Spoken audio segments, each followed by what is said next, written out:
morning, everyone. Welcome back to the channel Cobalt Mood, where I talk about the realities of running businesses while struggling with depression. So I'm Cobalt, and I think I'm just going to piggyback off of what happened yesterday. So yesterday I was very tired.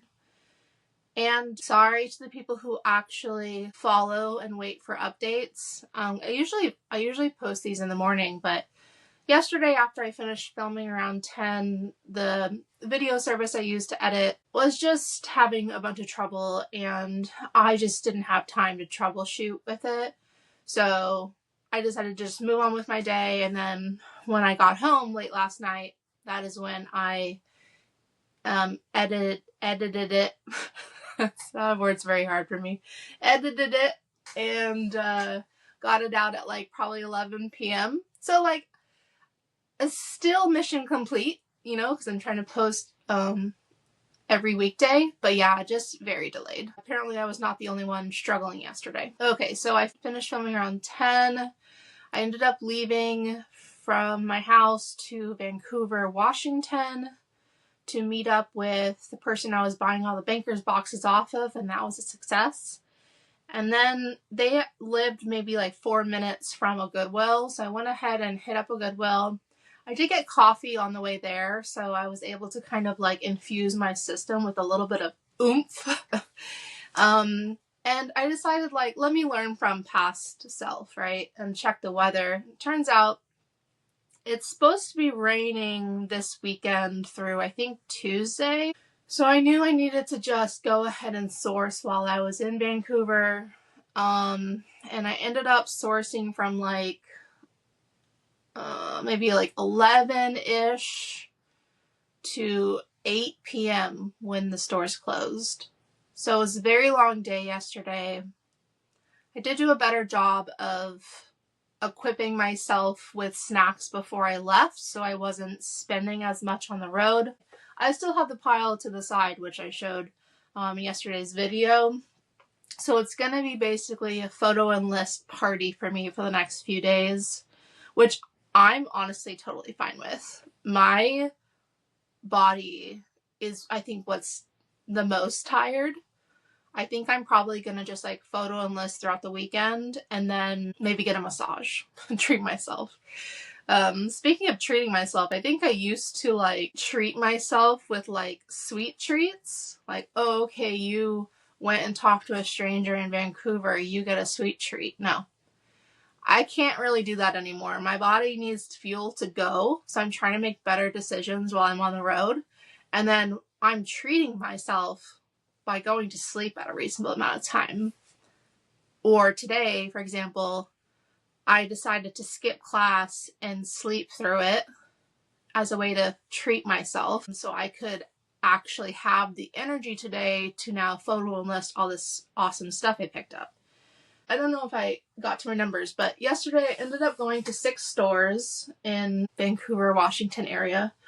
One of them didn't have anything, so walked out with nothing. I got a total of 23 items for roughly $130. So this was, I think, pretty insightful because like it was the same kind of data as the previous day. So the previous day was like roughly 11 to 8 p.m. and I got 21 items, and then this time same thing but 23 items. I think the first day I spent around, I think I told you guys 100, but it was like 106. And then the next day, so yesterday, was 127.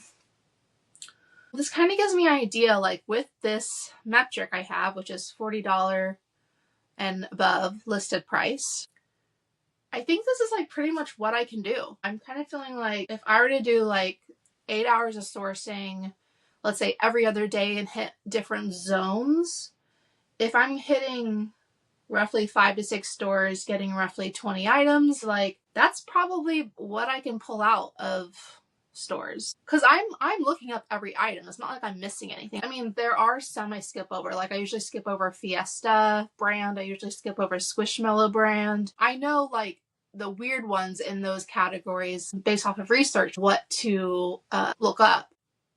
And there's a lot of Squishmallow, so that's probably why I'm able to like cut down the time I'm spending in the store. There were a few yesterday that were like $30 or $35, and it kind of gave me pause, like, should I go ahead and bend the metric to pick these up? But I decided to leave them behind. And while it was out, I sold another one. Douglas is a known toy brand. I think they probably still sell, but it's vintage is what does well in my category. Especially the medium-sized dogs. I ended up picking one up. It was like a cream and brown dog. I think when I looked it up, it said it was like a Great Pyrenees. I don't think it looked like a Great Pyrenees. It looked like a different colored, like, golden retriever. Like, if you think of what a dog looks like in a toy, that's what it looked like, but it was just different colors. But anyways, my plush in my area is roughly like between $3 to $7. Picked it up in that range. Listed it yesterday at 8 a.m. And then I got an offer, maybe around 2-ish. I got an offer for $50. I had listed it for $65. And I went ahead and took it. Also, while I was at the store, I got an offer for Fred, the puppet I showed. I like to list, like, let's imagine you have like 5 sellers.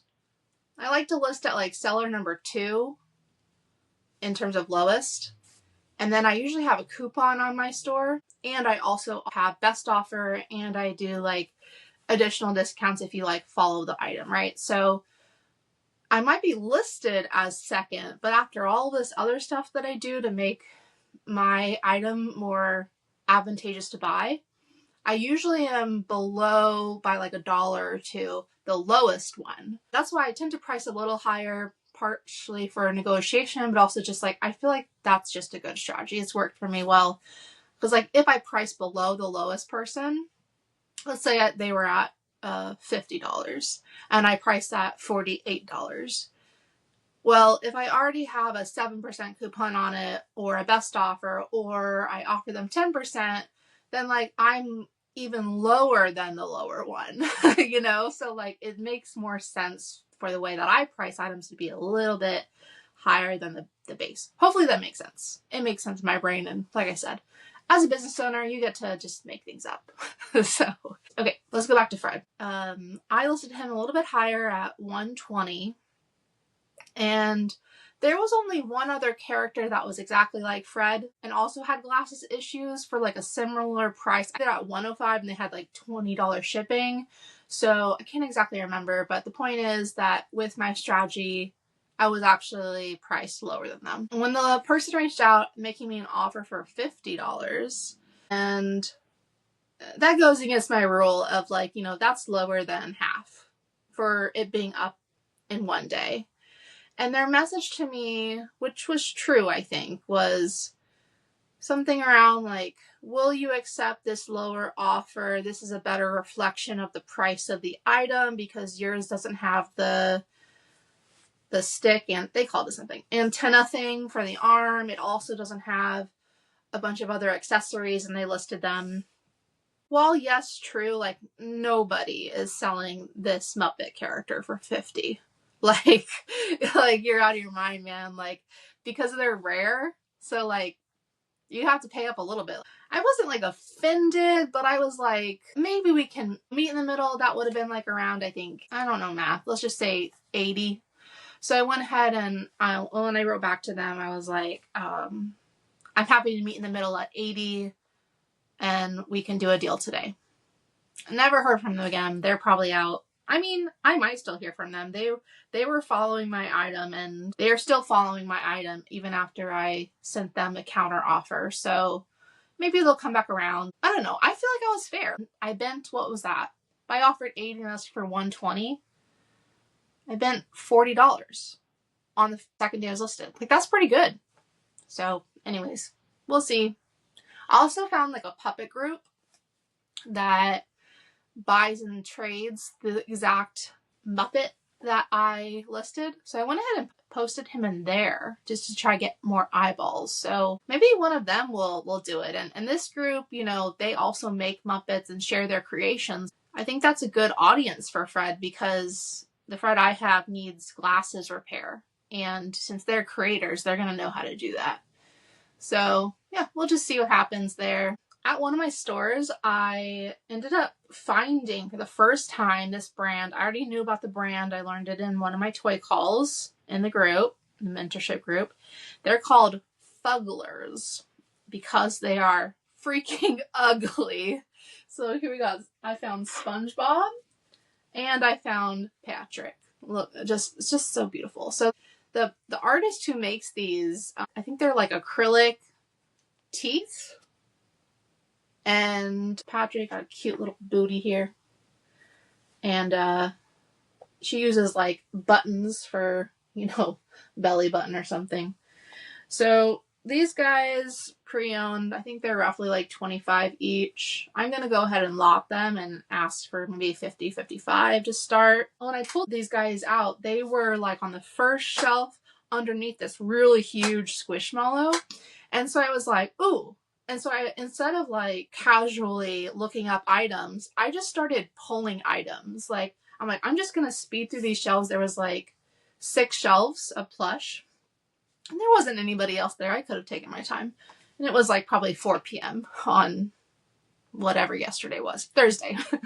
And so I was like, you know what? Let me just like zoom through this and like pull out all of the ones that I thought were good. And sometimes I like to do this because it kind of gives me a feel for where I am on my research. Like, am I closer to the point where, like, if I didn't have cell service, like, be able to pick out items and they still hit my metric? Ended up pulling out a bunch, and I was also looking for the Fugglers to throw those in a cart. And I found 2 more Fugglers. One of them black. I haven't been able to find. Here's the tush tag if y'all want to look them up at a later point. They're pretty popular in Portland. Portland people are very weird. And his teeth are all molars, it looks like. Yeah, so this guy was made in 2024. Also found the Joker. And he has more logos on his tag. And very creepy teeth. And they have, the eyeballs are also creepy. So I could lot them and try to get 40. I'm also thinking about just listing them locally just to turn over my cash. I spent $4 on each of them. I got to do a bit more research. When you're making lots, it's better for sell-through to make them be similar characters, right? So like these guys make sense. They're from the same series. My other 2 don't really make sense together. They're like random. If one of them was Batman, that'd be cool, but that's not the case. But yeah, that's just something I gotta research. And all of these 23 items plus the 21 from yesterday, haven't listed any of them. That is going to be my goal today. Not all of them. I'm not putting that out there, but all the days that it's raining, like that's what I'm going to be doing. All right, well, time for another cup of coffee. Everyone have an amazing weekend. And I'll be back recharged for more ramblings on Monday. I can promise you that. All right. Bye, everyone.